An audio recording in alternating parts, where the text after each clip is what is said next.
Hi, everyone. Welcome to the first episode of Sisters of the Strange. We are two sisters. That's Landry. Hello. And this is Shay. So we both grew up in a couple of different haunted houses when we were younger. It kind of started this whole love for murder, mystery, paranormal weirdness all the time. So we decided that why not make a hobby out of it and just talk about it all day. Yeah, put it to good use. We do it anyway, so we might as well. If this sounds like something that you would be interested in, sounds like something that's right up your alley, then here you are. You're in the right place. Your voice right now is giving like Delilah. Delilah. I'm trying to be cutesy. So every week we're going to dive into some murder mysteries, some missing people, paranormal events, craziness all over the map. So yeah, here we go. My mom married Landry's dad. How many years ago? Well, we're 26, so 25. Yeah. We were like 3 and 4 months. So we're basically twins. Our birthdays are a month and a day apart. We got dressed like twins as kids, so that's nice. Twins forever. Anyway, we were raised in 3 different homes. We moved a couple of different times, but every house we stayed in was haunted by one singular ghost. Yeah, his name was Gus. My dad acquired him at a young age. He lived on a farm, and he said that one night it was pouring rain, and so he had to go close the cattle like guards and gates. And when he was leaving to go outside of the house and do that, he saw the gate like slowly close and latched and everything. And then he just kept seeing sightings of like this cowboy. And finally one day he said he went to the barn and wrote on this dusty mirror, like cliche I know, but he said he wrote on a dusty mirror, "What's your name?" And he got the response of Gus. And so pretty much ever since that house, Gus has stayed with us. Followed us around, a little creep. Yeah, he's spooky. He was always nice. He was good. Yeah, he didn't do anything, never did anything bad. Well, actually, my mom used to say that like whenever we would leave the house and she would come home, the stove would be on. He probably had a crush on her though. He's probably like, dang, this girl's cute. And he just wanted to mess with her a little bit. This was like, it feels like this was a million years ago too, by the way. Let's just preface that. That was like a long time ago. But we moved to the house that we were in when we were in elementary school, and our kids' bathroom, there was me, Landry, and then our older brother. And we had this big bathroom that we all shared, and it had a bathtub with mirrors on all sides of it. So it had like that, what would you call it? Like a fun house, like continual, literally like if you stuck your face in the mirror, you saw your face. Infinity. It was like a house of mirrors. Like it just kept going and going and going and going and going. So that was really creepy. I don't think I ever saw him in the mirrors, but Landry did. I felt like I did. You know, like the usual, you see like the silhouette of a cowboy with his back up against a wall and his foot is kicked up and like his hat's hanging low on his head and he's kind of leaning back. There's like a usual silhouette of that. Howdy, partner. Yeah, you can see it anywhere. And I felt like I saw that in the mirror. And I always just was like, oh, well, that was Gus. And like it stayed with me since then. And then, I don't know, there was a lot of different stories about him. Weird. Yeah, just weird things that were not explainable. Even though there were 3 children in the house, like it was always just like, our parents literally would always be like, oh, well, it was Gus. It wasn't like, why didn't you turn off the light? Oh, well, Casper must have turned it on. No, like they were serious. They were so dead set that we had this ghost, so that I always wonder if they were telling the truth. They had to have been. Yeah. No, Honey literally said, so we call my dad Honey. Honey literally said that Gus lived in the water heater closet at the end of the hallway between their room and the kitchen. Yeah. Because I remember we had like our, it was like 5th grade and we had like a joint birthday party. Oh my and God. We were doing all the like massages the and spa like, day. yes, we did a spa day. And Honey had us all light candles and sit around it. Oh And he was my totally, God. he was messing with us at that point in time. I remember this. But then something did happen. And I remember being like, oh, you just knocked to scare my friends, right? Because he was laying like in his bedroom by the water heater area. And he was like, no, I swear I genuinely did not do that this time. There was another time we were in our room and you had to like go down a hallway and turn a corner and go down another hallway. And then we had like a pocket door that went into the living room. And then the kitchen was on like the other side of the living room from our pocket door. And we were going to get a snack and it was like raining and kind of spooky outside, which totally like set a theme, you know, but super spook anyways. And our dad had like pictures of his great grandparents on the walls, which that also always scared me. Oh like, my which God. made it They were even always worse. staring at you. Yeah, everywhere you went. So like that already was like an added factor. But I remember we were walking down the hallway trying to go get a snack. And right when we made it to that pocket door, we saw a shadow, a figure run from like the dining room down the hallway. So it makes sense. As the lightning cracked. Yeah, literally as it struck. Like And typical. I remember we were like, no, we don't need a snack anymore. But that would make sense. He was just going back to his room. Yeah. He was like, oh, the girls are up. I need to not scare them. And scared I wonder how old Gus shit was. out of us anyways. I don't know, because that farmhouse was old. It was there for a long time. And then we moved into the last house that we lived in before we became young adults. This house was 2 stories. This house still to this day freaks both of us out to no end. It was the energy in that house was just not it. I even looked at like the Zillow like listing pictures of it the other day and like gave me the heaves. The heaves. It's just, I don't know. There was just something about that house. When we moved into it, things just like were different, and it was 2 stories. And so Landry and I had separate bedrooms upstairs that were connected with like a Jack and Jill bathroom. And my closet had the attic in it, which was freaky. I did not like to go into my closet. The light was always on. The door was always open. And it was a full size door into the attic. It wasn't one that was like in the ceiling or anything like that. Like it was like you opened a actual door and just walked into the attic. Ugh. Did I ever tell you the story about Brant in that closet one time? Yes. Go ahead and tell that story. Let's just start this house off with that story. So Shay and her mom ended up moving out, but Shay still came and everything like that. But they ended up moving out, I think around 7th grade. And my dad or our dad started dating another girl, and she had 2 little boys, and they moved in. And so I ended up taking Shay's room and Shay's closet, and the boys took my room at the back. And I was in the closet one day, just like hanging up clothes. And the little boy, he was probably like 4, came in there and he said, "Hey, Landry, who's in here in your closet with you?" And I was like, nobody. And I promptly started sleeping in their beds with them. They had bunk beds. And whenever I came over, I was like 12, and I would make them share a bunk bed, and I'd sleep in a bunk bed with them, like on the top bunk and their children. I remember that story whenever she told me that when I came over for 1 week, and it was just like, I still get chills when I think about the story. I still think about that story to this day. It was so freaky because there was just something about that house. And remember, there was that big bear, teddy bear. Whose was that? Why was that there? It wasn't ours. I mean, I'm sure somebody left it. Whoever lived there before obviously left it, but still freaky. Okay, it just sat there and stared at you. Yeah, Honey literally, like his theory was that it was a little girl who lived there because whenever he moved out, things got really scary for him. And he was talking like he thinks that she like attached to him as like a father figure because he raised us in that house and our brother lived there. I'm like, one of our sisters lived there for a little bit, and then he had the 2 boys there for a little while. So like there was a horde of children who moved throughout the house. Yeah, and there was just something off about that house. There was the most things that have ever happened to me that, you know, are paranormal happened to me in that house, I think. And one of the things that I remember very distinctly was that the stairs, they were wooden stairs and they had wrought iron rails. And every time you walked up the stairs, the rails shook and you could hear. So like the moment somebody stepped on the stairs, you could hear those wrought iron, you know, rails kind of shaking. And there was so many times when I would be asleep in my bed in the middle of the night or on the couch in the living room upstairs. And you would just hear, you wouldn't hear any footsteps. You wouldn't hear anybody coming up the stairs, but you could hear the rails moving like somebody was coming up the stairs. And that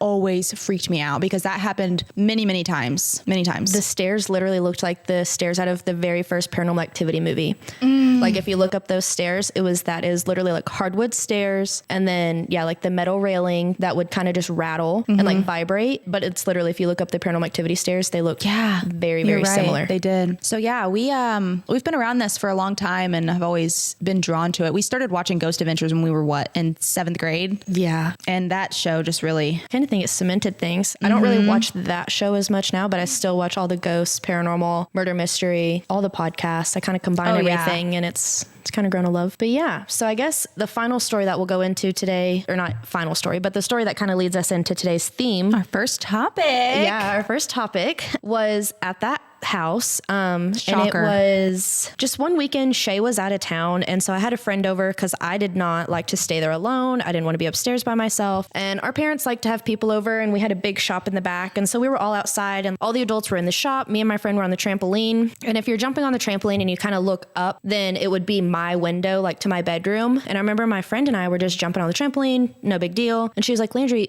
who is up there in your room?" I look up there and all I see is just like the shadow, like a figure of a girl in the window. And I hate even thinking about that now.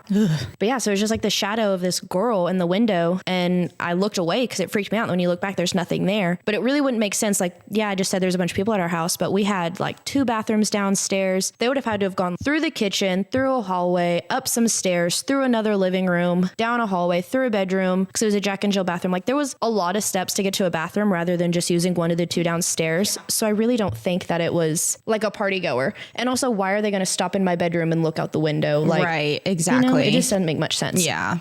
So that was actually like the first night that I was like, you know what? We can just like sleep on the trampoline outside. Like we can do some camping out here because I surely do not want to go sleep inside, which is kind of our segue. So today we're actually going to be talking about haunted campsites. Ooh. Spooky. This is a fun one. This one, I had to like deep dive. Yeah, it was actually really hard. Yeah, it was a really hard one for our first topic. So yeah, let's dive into it. I'm ready. Tell me about it. Okay, so like I said, this one was kind of hard to find a topic on. So I kind of had to do like a deep dive into the internet. And I found a campsite in New Mexico called the Holy Ghost Campground, which already is freaky, right? Yeah, because New Mexico's sketchy. Yeah. So it is located in Santa Fe National Forest. It's a little bit northeast of Santa Fe in Torero. I'm going to butcher some of these names because I don't speak Espanol At all. The legend is that there's a one specific ghost that haunts the grounds. Okay. And it is the ghost of a Catholic priest from the late 17th century, which just also freaks me out a little bit. So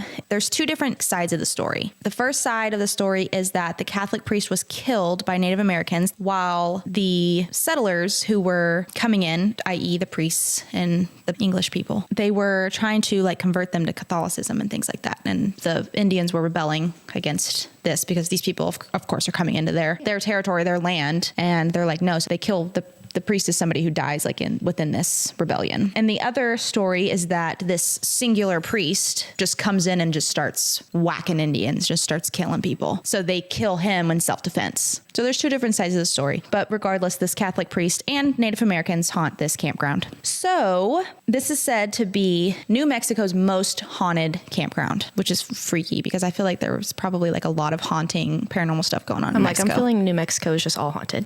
Right. Okay. It's not just me. This is kind of a little bit of a segue from the campsite to the Pecos Triangle, which is what we're really going to be talking about. Pecos? Pecos Oh my Triangle. God, Aaron works in Pecos all the time. Okay, well, tell him not to go to the National Forest. Great. Awesome. So they call it the Pecos Triangle, and there has been lots of strange things that go on here. Disappearances mostly. People just vanish. Goodbye, Aaron. Here. Yeah. So the Pecos Wilderness is 223,637 acres in the Carson and Santa Fe National Forest. So it's a large piece of land. It's not really a triangle. It's just what they're calling it because, you know, it's a little play on words, I guess, for the whole Bermuda Triangle thing. But yeah, but on a map, it's not really a triangle. But it's these two forests that come together, and it's just this vast land where there's not a whole lot of anything. There's also a Native American legend that tells of a demon that lives in these woods who's not friendly to humans. And long ago, back in, you know, the olden days when the Indians roamed, they would stay clear of this area because of said demon. They called him El Vivarone. Oh. And you know, they're like super intuitive with land. Mm-hmm. Like they be knowing. Yeah. Holy shit. Okay.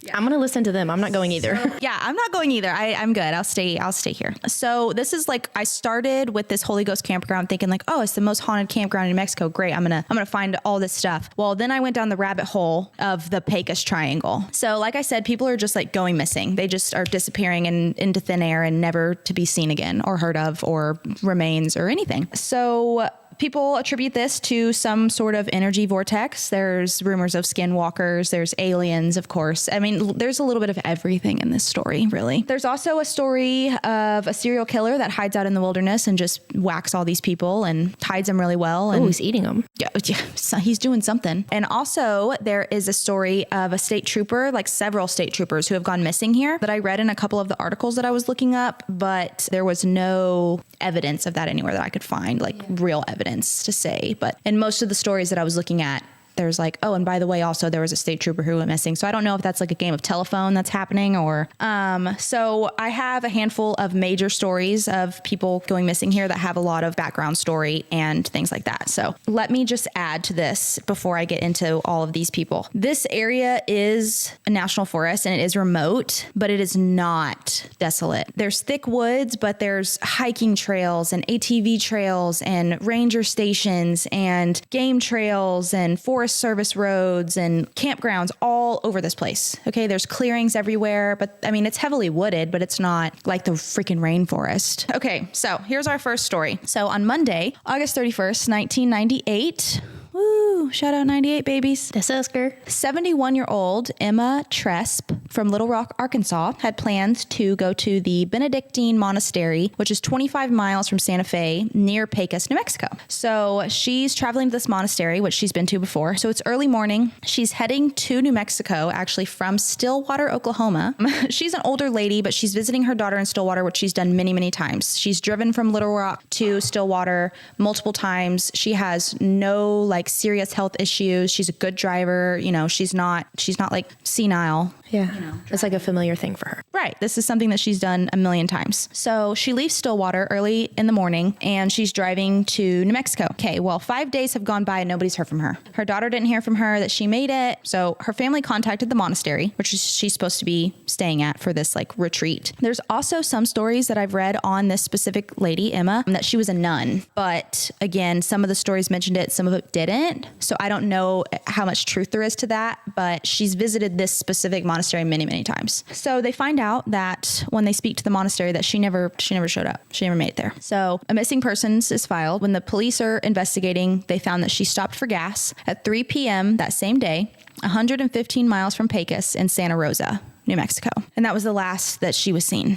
ever. Dun, dun, dun. Dun, dun, dun. So we're going to fast forward 2 weeks later, September 13th, a man is hunting in Glorieta Baldy, which is like a mountain pass between Santa Fe and Pecos. So he sees this white car just parked on a road. Okay, well, it's Emma's car. It's her little Honda Civic or whatever she was driving. So he calls the police. They arrive at Forest Road 375 from Road 63A, which is also called El Camino del Diablo. Oh, that's like what does that mean? That's some like devil's road. That means the devil's road. So they say like, oh, well, there was a mechanical issue, you know, like whatever. Okay, well, the doors are locked. Everything that she had with her, her money, her phone, her suitcase, everything's inside the car. She's not. There are footprints around the vehicle, but there's not a single footprint that trails away from her car. Oh, she got lifted. She got lifted. That is some like Jeepers Creepers flying you away. Snatched, baby. Wig gone. So they bring out the, scent dogs, the sniffers. No scent beyond her car. They could not catch a scent beyond her car at all. To this day, her case is still open. They do not know what happened to her. They never found her. They never found any remains of her. And there's this man named Alan Pacheco who does a lot of like investigating in this area. And I found a lot of this information on his website. And he has all of the like, what are they? Like the EF devices. Like EMF? Yeah. Yeah, like electric. Yes. The ghosty stuff. And he has been to this site. There's actually like a grave like marked at the site where her car was. And so he's been with his devices and he claims that they react very strongly in the area and that things kind of go awry with all electronics. Do you have theories on this? I mean, I don't know. Okay. It seems freaky. I don't want to jump ahead. That's why I'm asking. Let's go. Are you ready for theory? I'm ready. Okay. If she's a nun and the priest got killed by Indians. Stop. Well, the Indians, if they did that, then that's like too, maybe they were like, oh, she's coming here, convert us. Bye. The ghosts of the Indians? Yeah, something. Snatched. I mean, that's where, because you had to mention that she was like a priest or potentially a nun. And so that's kind of where that's why I wanted to add that in there. Maybe. Yeah. So it's a little weird. Okay. This also really obscure fact. This information, I believe I got from Alan Pacheco. This vicinity of this area was also the scene of a violent Civil War era battle. 375 victims. Forest Road 375 was where her car was found. Ugh. So 375 victims on Road 375 is just kind of freaks me out a little bit. Coincidence? I think not. Okay, so moving on to the next one. So case still open, not solved. Don't know where she is. Emma, are you out there? She shows up. If someone knocked on your door right now, I would shit myself. Instantly done. Oh my God. I freak myself out. It's literally middle of the day. It's 3 p.m. Shaking like a leaf. Who are we? Okay, so next victim here. Wednesday, July 30th, 2014. 75-year-old female Audrey Kaplan from Dallas, Texas. Ooh, D-Town. So apparently they have a vacation home here in New Mexico. Very familiar with the area. They've been here many, many times. They are out on an excursion. They're hiking, they're skiing, they're doing whatever they're doing. Audrey separates from her husband off the trail at noon. Well, I read that she was like going to like pick mushrooms or berries or something. I don't know. Audrey, what are you doing? Stay with your husband. Bye. Audrey. That is very much me. I'm like, okay, Joseph, I'm gonna go take a picture of this flower. I'll be back. Don't go into the woods by yourself. Well, probably not. Buddy system. Okay. Anyway, it's noon. She walks off the trail with her husband and their other friends who were with them.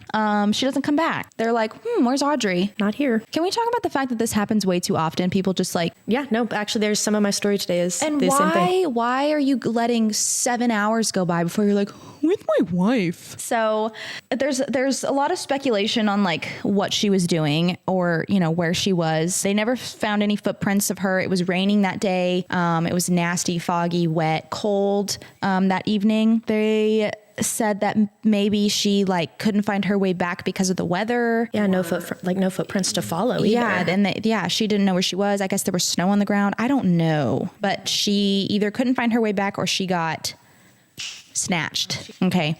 Well, this time she wasn't snatched. There's actually a end to the story. Yeah. So there's a body in this story. August 4th, 5 days later, farther north, a hunter finds Audrey laying naked in the fetal position with her hands and her arms and half of her face in this little stream, completely naked, 1.2 miles north from where she was last seen. So a lot of the speculation for this was that, she probably was hypothermic and she had that like paradoxal undressing. I don't know if that's the right word. I think like where you're trying to stay warmer so you take your clothes off?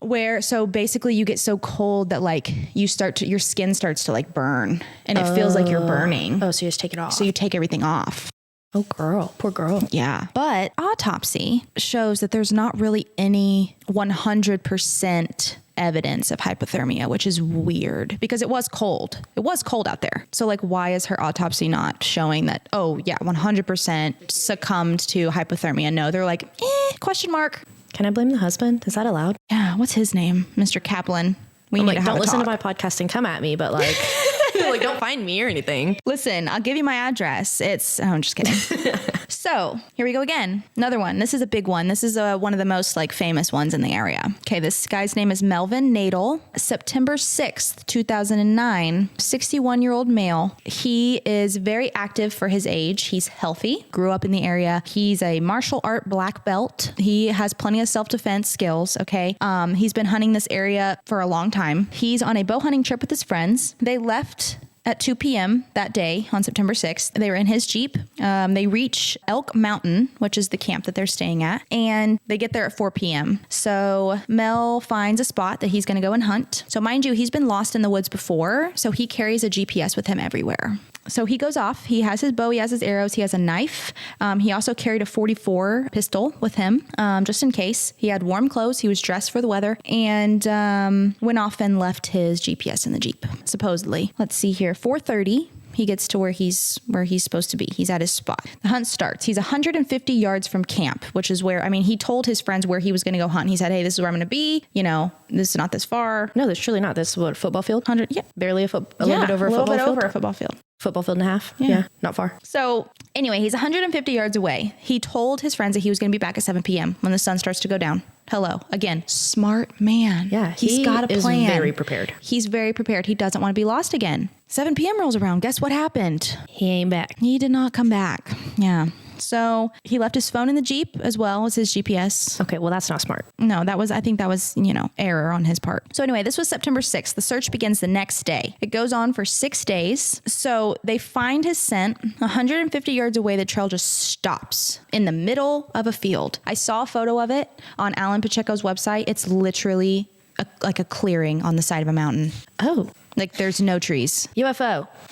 Sucked up. Something. Sucked up. The energy vortex. He's in the next dimension, baby. Okay. Oh, I don't know. I like that. Yeah. It's a really weird theory, but I don't discredit it at all. No, it's very Bermuda Triangle.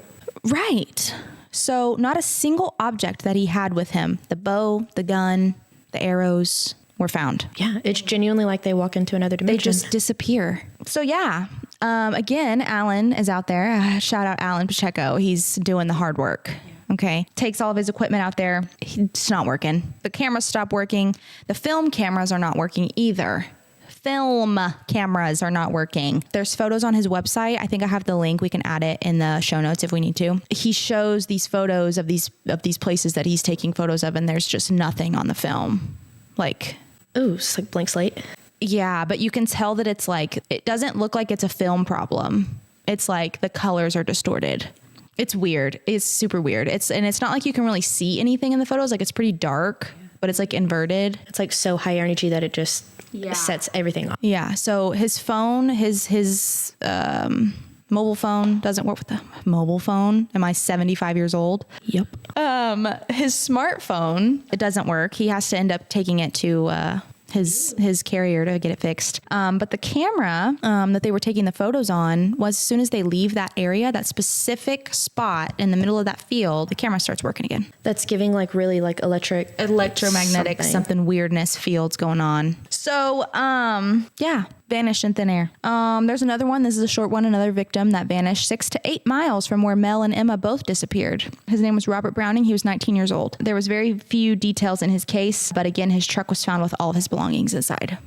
Where are they going? I know. That's what I want to know. So, Stanley Vigil, 50-year-old male, went missing November 2018. He was deer hunting near Barrias Peak. I'm so sorry. He left the group. Stanley. Never. We have talked about this buddy system. I can't stress this enough. I don't get it. If this story alone with these 700 disappearances don't tell you, don't freaking leave your group. Yeah. And you read these things before you go somewhere. Hopefully. I do all the research before I go anywhere. So he's with his friends and family. He leaves the group. Okay. He goes down to where he was going to go hunting. His friends hear two gunshots, which to them meant that he reached the quarry, which is where he was going to hunt. Okay. He made it to where he was going to go. He fires 2 shots. Hey, I'm here. I'm safe. Okay. Cool. They went to meet up with him there and they couldn't find him. They fired off another shot to see if he would fire back. They're talking back and forth. Yeah. And they were responded with a single shot, but this time it sounded further away than the first one. Hey, honestly, so smart. Yeah. Way more reliable than like walkie-talkies phones. Like there's nothing that can yelling. Yeah. Nothing can jack with your gun like that. Like you shoot, you hear it. Continue. Here we are. There's no like electric, like just something, in the sky. Know? Yeah. Well, what goes up must come down.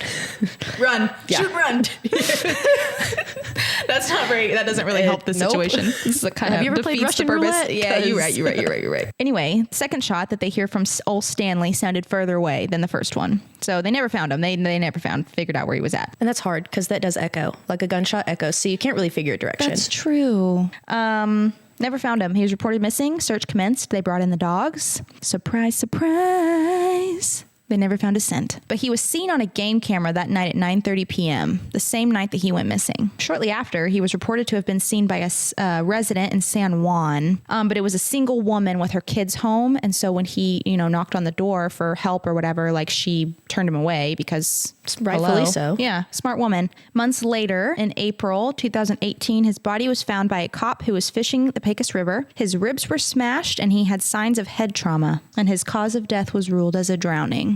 Ooh, smashed, drowning. Mm-hmm. That's also how I drown. Makes sense. Yeah, I'm like, when I drown, Who smashed his ribs? Yeah, the water, apparently. Why does he have head trauma? That's Stanley. Crazy. Here's another one. Carmen Gonzalez went missing late December 2000. She rented a Ford Windstar and drove to Santa Fe, where she spent the night at the Days Inn on New Year's Eve. What she a never party. checked out. All of her belongings were left in her room, and the car was not in the parking lot. Later that winter, a skier found the van in a canyon in the Sangre de Cristo mountain range. My Spanish tells me that sangre means blood. I'm a nurse, so that's how I say blood in Spanish. Blood?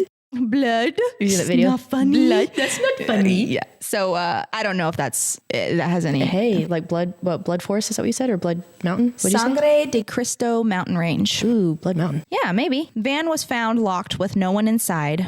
No footprints around the van, and the dogs could not find her scent. She's never been found. Okay, I don't know if they need new sniffer dogs. These dogs are all fired. Yeah, honestly, count me in, coach. I'm gonna go sniff it out. Because what the hell? Honestly, no, but they're using different dogs. It's different years apart. So many years. Many years. That is crazy. It really, for me, I'm like, I feel like they're just like walking through not necessarily a time slip, but like walking through a wall and ending up quite literally somewhere else. Yeah. Like, and it might be a different dimension or just a different place on the planet. Make it make sense. Yeah. I went down the rabbit hole on this one, man. Yeah, that's a lot. That is a ton of I'm not even disappearances. done. I just have one more left. Holy This shit. one isn't a disappearance though, but I have one more. So this is the last part of the Pecos Triangle, this freaking freak of nature area. So these two local Taos residents, Taos, New Mexico, they're going out for a hunt. 10 years to the day that Mel disappeared at Elk Mountain, same area. Don't do that. Just don't go. Yep. 2 men. And this is September 2019. Josh Brinkley, he's 41 years old, and Daniel Lucero, 26 years old. This is a weird, obscure fact that is kind of important at the end of this story. So Josh, he's in the movie industry. He does something with like setting up like camps and like, you know, where they put the tents with the food and the cameras and all this he's stuff. just like a background kind of guy. Something like that. Yeah. They arrive early at Cerro de la Ola, Pot Mountain. That's what they call it. That's where I want to be. So it's an old volcano. Okay. Pot Mountain, old volcano. Josh has been hunting in that area for 15 years. Very well known of the area. They are hiking to where like the top of this like volcano mountain where they're going to go hunt. Daniel's in the clearing. Josh hikes up to the mountain waiting for the sun to come up. It's 9:30 a.m. Josh walks to the top of the mountain, and at the ridge of the caldera, he sees something. So he's by himself. His friends kind of down below, not too far. They're like within eye shot of each other, but he sees something and he thinks that it's two other hunters. Okay. He sees two people, two figures. So he feels like this really weird feeling. Like he thinks like, he just like feels this like pit in his stomach. Something's wrong. He can't tell if they were like facing away from him or facing towards him. He describes them as tall. They have this like big, tall, lanky silhouette, at least 6'5". He says that they're wearing raincoats, what looks like raincoats with these big hoods up and over their heads, and all black. They are identical height, identical build, everything. Black torso, shoulders, like broad shoulders, skinny arms. He can't see their faces at all. So that's why he's like, I can't tell if they're facing forward or facing backwards. He can't move suddenly. He just is frozen. Paralyzed. Yeah, he's frozen there. He sees these weird figures are swaying back and forth. He looks away to kind of look back to see if like Dan is like nearby. He says it's like 5 seconds, looks back, they're gone. Disappeared. Can't see anything else. Nothing there. He finds Daniel and then they leave. Okay, so they're driving away. Did Daniel see these things?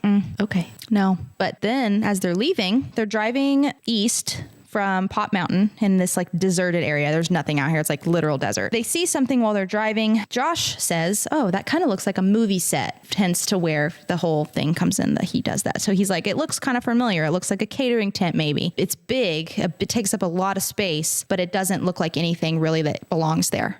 So he's like, oh, it looks like a movie set, maybe a catering tent. They get closer to it, maybe a quarter mile away. They lose it. They can't see it. It's for 3 seconds and it's gone. Like it was invisible, turned invisible. Was it a government experiment? Was it a spaceship? What was it? You know, and why did they only see it for, you know, a couple seconds? But yeah, this was very close to the area where Mel went missing in Elk Mountain, exactly 10 years to the day. So was Mel abducted by aliens? Question mark. Probably. It's giving a lot of like Inception.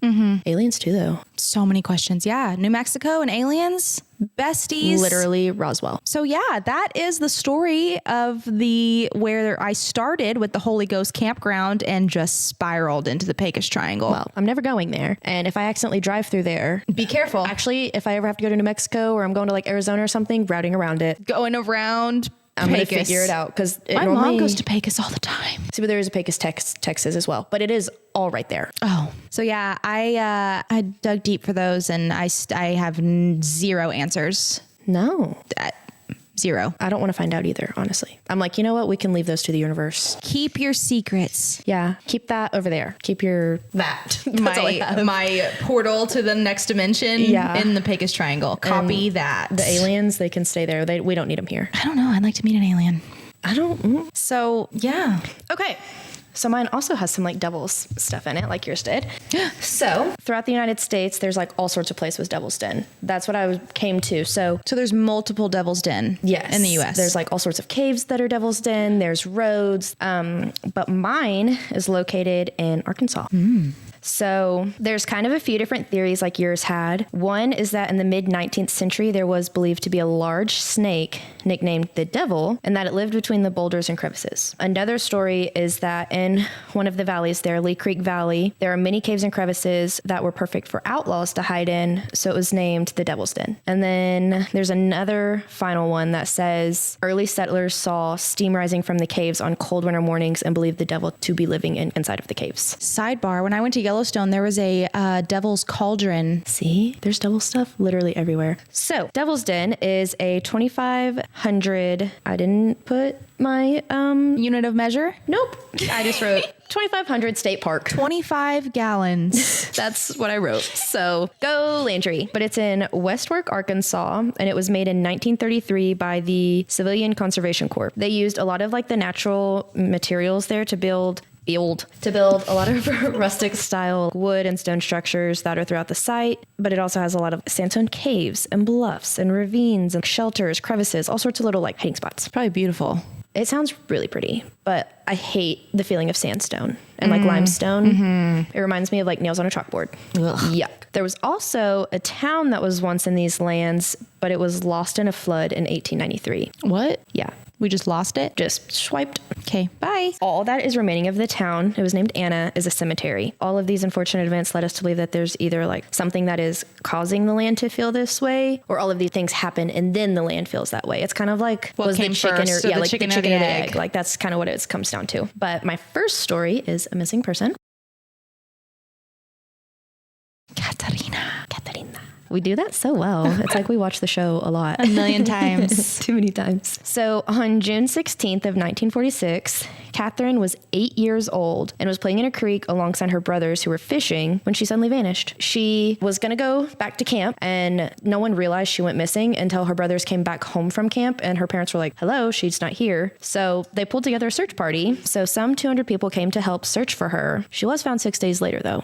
Alive. She was barefoot and still in her swimsuit. She was found approximately 7 air miles at 600 feet higher from where she disappeared. So that's actually like 30 miles away when it's walking, zigzagging. So like I said, only in swimsuit. So when she's found, she is perfectly healthy. She has insect bites. But like her feet are kind of scratched up and kind of swollen, but nothing that would amount to 30 miles of walking barefoot through a forest, no less. Sister. Yeah. So she's found in a cave where apparently the search party had already looked. And she said she got there and stayed there. She doesn't know. What is it? Somebody's lying. Yeah, somebody's cooking. But she doesn't know, like, she knows that she got there and stayed there. She doesn't really know how many days, but she said she survived on the berries that are just around there and there's water near the caves. But the majority of the berries around her are poisonous. So how did she just so happen at 8 years old, no really wildlife experience, to eat these berries that are not poisonous? I'm sweaty. And search dogs couldn't find her. When they did finally find her, all she said was, I'm right here. Like very calm, cool, collected, walked out. Madam. Yeah, and they'd apparently already searched the cave twice. And there is some sources that said that she saw them and was trying to talk to them, but they like couldn't hear her like days before. Like she could see them, but they couldn't see her. Like days before though. And so when they finally find her, she's like perfectly healthy condition, just like some weird, it's just, the whole thing's weird. Yeah, I don't like this. It's making me. Yeah. I say that's like the simplest, but like, yeah, it's like, was she lured away by something? Did she get lost? 6 days. What's her name? Catherine. Where did you go, girl? And like, how are you walking that far with no shoes? How are you going to survive on the only berries when they're all poisonous? How are you going to find and eat? Because you're not going to pick from the same bush. No, you ate them all. I'm not. We're having a charcuterie of berries, baby. We're trying them all. Yeah. drink the Kool-Aid. Like, let's go. That's what I'm at. Oh my God, Catherine. Yeah. So she's weird. Well, Sus. let's talk about her photo. It's going to be linked in the notes, right? Yeah. Or on the Instagram. I have a few photos for mine. So I'll have them on our Instagram, which will be in the show notes, but it's just Sisters of the Strange, I think, podcast. So because the photo that I saw before we started, that's what's making me so uneasy about all this, because the photo is freak. And it's from the 30s. This was in the 30s. Yeah, 1946. Oh, 46. Okay. I'm like, I did a lot of research. I don't remember. Unless I'm staring at it. Don't ask me. Okay, so the next story is just a Reddit user, which I didn't put their username in, but I do have the link to their story, so I can put that in the show notes as well. But it says, my buddy and I went camping there about a decade ago and experienced a pretty unsettling visit. My buddy and I didn't like to camp in public, designated areas. We preferred kind of roughing it and getting away from people, so we found a place down the road from the actual Devil's Den campground and made our way into the woods. First mistake. Yeah. About 2 a.m., while he and I were sitting there drinking beer and chatting about life, a young park ranger came walking out of the thick brush and right up to us. Mind you, we are pretty far out in the woods, away from all the normal camping sites, and the brush was extremely thick. He came up to us without a sound. No trees, no bushes rattling, no flashlight, no distant vehicle sounds. He came up and asked if we had seen two men that, by the way he was talking, sounded like we're running from the law. We said, no, we haven't seen anyone. We're pretty far out here. And he didn't seem to really care about our response. He looked behind us at our tents, then turned around and walked back to the way he came, through the thick brush into the woods. Again, no flashlight, no vehicle, and no sound.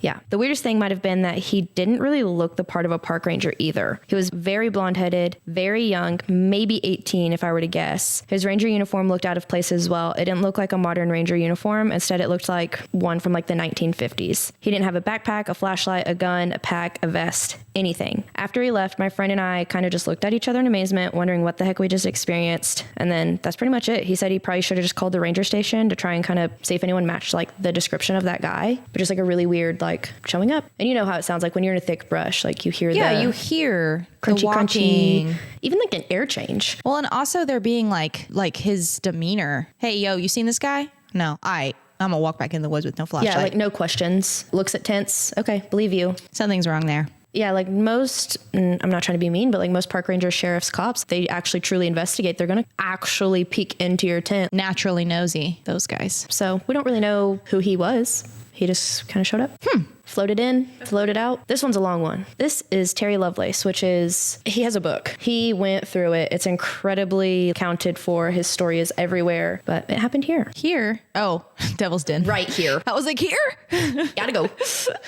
No, okay, so it happened in 1977. He was a medic in the United States Air Force, and him and his friend went on like a 2-day camping trip in Devil's Den State Park. But neither of them are like avid campers, hunters. It's not something they usually do. They just were like, let's do that. It sounds like a good idea. Let's go for it. So I don't really know how prepared they were, whatever, but either way, they don't normally go out and do these things. So they decided to choose a location that was off of the road. It was literally chained off for wildlife. Can we stop? Yeah, they shouldn't do that. But yeah, so they took a trail seeking higher ground. So they ended up in this meadow with knee-high grass. And the reason he wanted to go up that high is he was kind of interested in shooting pictures of like birds and eagles and things like that. So he went to higher ground. He said that the night kind of just started. They were sitting on their air mattresses just around the fire. They had tents and stuff, but they just pulled their air mattress out to have something to set on. Around the fire, no drinking, not partying, genuinely just trying to like hang out, have a good time without, they're not inebriated. So he said they'd been laughing and having a good time, and then a lull came in their conversation and the woods went silent,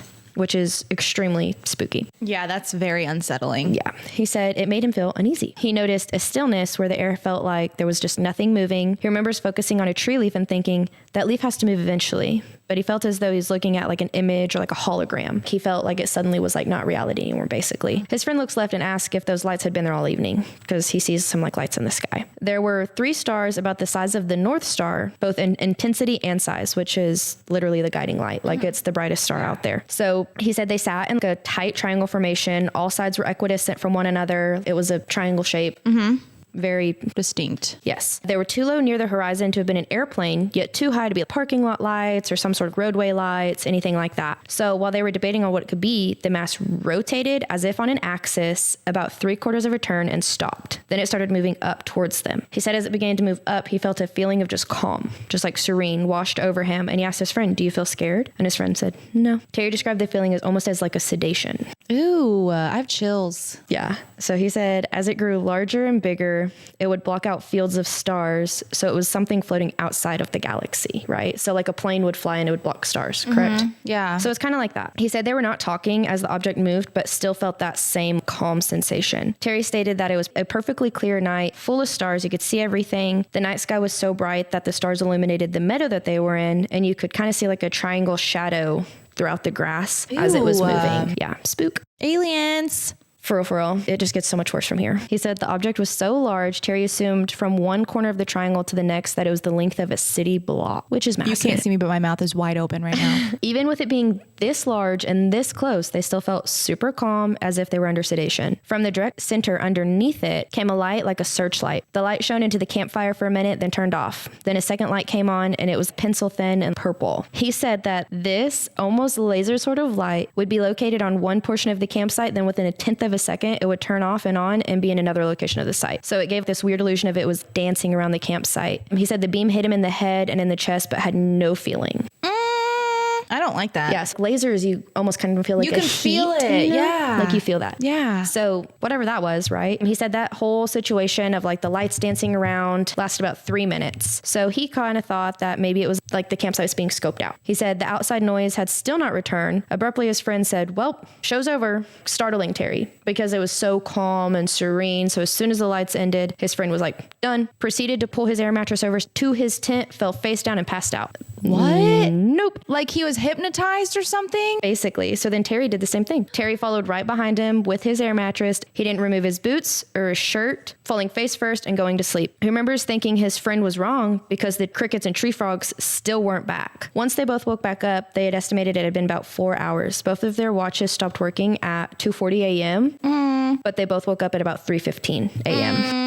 They were confused, but they remembered that they were camping. But what woke them up was green, yellow, and white lights illuminating throughout the tent. Again? Yep. They didn't go away. So this whole thing is like lights dancing. They pass out. They're asleep for 4 hours. Lights still woke them up 4 hours later. What is going on out here? Yeah. He thought it was maybe just like the park rangers there to kick them out because they were in the wildlife area. They weren't where they were supposed to be. Yeah. He also remembers hearing a droning noise as if there was some sort of motor running outside, which was the first noise he had really heard since like crickets and wilderness had stopped. He looked at his friend who was on his hands and knees peering out the tent with tears streaming down his face. It really freaked Terry out because they had been through many things together, being in like the Air Force and going through things like that together. And he said he must have been like really shaken up to be just like crying like that. He asked Toby, what is it, park rangers? And his friend gave him the universal sound for shush. Be quiet. They are still out there. Who? Who's out there? Toby? Yeah, he asked Toby. That's exactly what he asked Toby.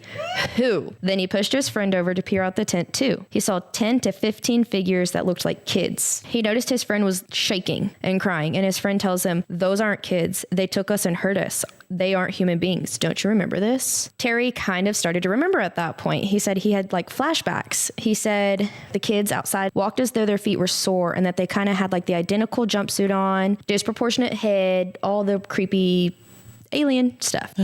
So the large bright light turned on again, beaming down into the meadow. Then all of the creatures kind of just like slowly turned and started walking back to it. Like it was like their call sign. And they walk back, they dissolve into it. The light turns off as soon as they're all up. What the hell? At this point, he is scared. He's no longer in this sedation feeling. He's Now it's sedated, right? wrong. And then as soon as they leave, no He's more sedation. freaked He's out. terrified. He said he remembers being inside of this ship. And he Stop. said maybe it was a different ship. And he said the interior didn't seem to match the same size as the exterior. He said the interior seemed like it was like 3 times larger, which is crazy to me because a city block is massive. So 3 times a city block, 3 city blocks, that's large.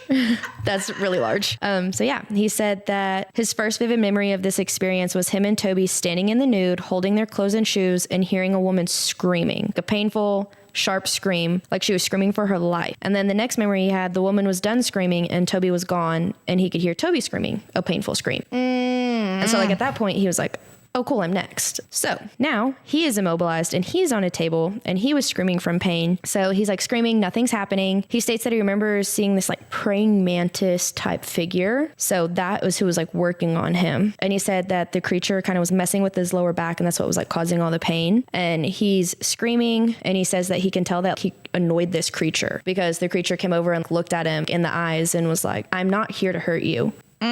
I disagree. I won't hurt you. Stop doing that. Just be quiet. But like telepathically. And then he said he tapped him on the head and Terry passed out. Stop. The praying mantis said tap tap and he was out. The next memory he has was that he was dumped at his car and he remembers thinking they messed up. We should be back in our tent. Then just as he finished that thought, the little gray men dragged him forcibly to their tent. What the hell? What? This man wrote a book about this? Yeah, it's like a whole book. There's actually a lot of podcasts that cover it as well. I got a lot of this throughout his book and his Is this man interviews. still alive? I do not know. I mean, he's definitely been doing interviews recently. like on podcasts and things like that. That is nuts. So It's a no for me. I have never heard a detailed like abduction story like that, honestly. And he didn't tell people for a long time because he was in the Air Force and like a medic. He was like, I am going to discredit my position. And so he didn't people tell are going to think I'm crazy. Yeah, he didn't tell people for a very long time. What if it was because this is really far-fetched, but I'm like, he was in the military. What if he like knew about Like Area 51 aliens stuff and like that? Alien 51, Area 51 and stuff, and these aliens were like, target on your back, Yeah. Terry. We can work on you, Terry. I'm coming for you. Yeah. Oh my God. Ew, that's freaky. That's a freak story. Yeah, my heart's racing right now. I had chills the entire time. I'm like, it might be. and I'm like wanted to vomit. Yeah. I mean, my heart's racing. It might be because of this or my inhaler Your that inhaler? I've used 12 times, but either one, no bueno. No. I have some pictures for you. So this is Yeah, that one makes me want to throw up. That little girl looks like an alien, bro. So that's Catherine. This is some like park ranger, middle of the night, just walking up to these guys, dark. It's not really spooky, but you can't even see his face. Like you just don't know what's coming. This is the UFO. Oh, is this from Terry? Terry drew this? This is like his drawing, yeah. Which you can very easily Google it, but it will be on our Instagram as well. Yeah, so kind of very specific, very detailed. Yeah, he and look at like the scale of it compared to like a tree. Yeah. Like it is, he scaled it out really well as well. It kind of looks fun. Looks like a disco party. Ew, I don't like that. That makes me want to throw up. So for those of you, like I said, these are on Instagram. It's just like aliens standing outside of a tent. Just to really bring the whole vibe in. You ready? This one's No. worse. I need to put it in preview mode. I don't know if I'm ready. What is that guy called? I don't even know.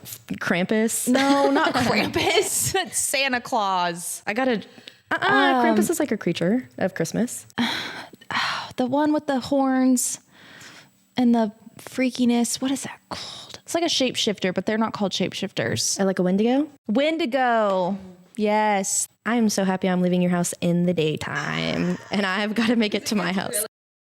I'm like, and I live in the woods as well. So, and then like an hour away in the woods. Yeah, we both live out in the middle of nowhere on opposite sides opposite sides of town from each other. This is going to be even worse when we're like recording in like the studio space. There's going to be sometimes we have to record at night, especially when like it's like starting to get dark at 5. God, you're right. Girl, I'll be sleeping in here on this couch. I'm not driving home. Don't listen to this with your headphones on because there's going to be screaming. Yeah. Goodbye, Damien. I'm sleeping in your bed tonight. Get out. My husband's sleeping in the guest room. Yeah. Bye. Andrew and I are reverting to our old days. Literally, we shared a twin size bed. We slept with our heads on others, like Opposite with our ends. feet in each other's faces. Yummy. Delicious. Eating our apples and listening to Delilah before bed. We did listen to Delilah. Wow. That was a full circle moment. It really was. But yeah, so I think that's kind of the end of the episode. We will have all of our information, a lot of like our Instagrams, TikToks, things like that. We'll have all of our information in show notes. So if you want to go give us a follow, like, I don't really know if you subscribe. I don't know how that all works, but if you want to do that. All the things. Give us your support. We love you. We want to hear from you. But yeah. All right. Well, thanks for listening. We'll catch you guys on the next episode. Yeah, we'll be back. Happy Halloween. Yeah. Happy Spooky Day. Yay. The best day of the year, honestly. Really, though. Really. All right. See y'all next time. Bye. Bye.